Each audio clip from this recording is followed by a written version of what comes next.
মাননীয় স্পিকার, আপনাকে ধন্যবাদ এবং মাননীয় সংসদ সদস্যকেও তার প্রশ্নের জন্য ধন্যবাদ জানাচ্ছি। তার প্রশ্নের জবাবে আমি বলবো, দেশে বাণিজ্যিক উদ্দেশ্যে বেসরকারি বা ব্যক্তি মালিকানাধীন ডেইরি ফার্ম ও পোল্ট্রি ফার্ম স্থাপন পশুরোগ আইন 2005 ও পশুরোগ বিধিমালা 2008 অনুসারে পরিচালিত হয়।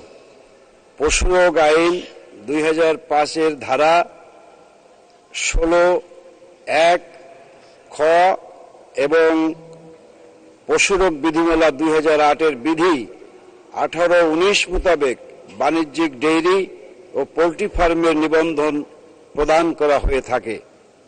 নিবন্ধনপ্রাপ্ত হালনাগাদকৃত বাণিজ্যিক ডেইরি ও পোল্ট্রি ফার্মের উদ্যোক্তাদের রাজস্ব খাতের আওতায় প্রাণী সম্পদ সম্পর্কিত সকল সরকারি সেবা নিয়মিত প্রদান করা হয়।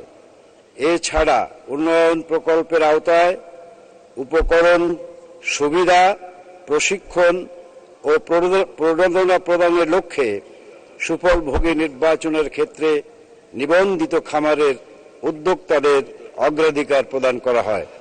মাননীয় স্পিকার, আপনাকে ধন্যবাদ।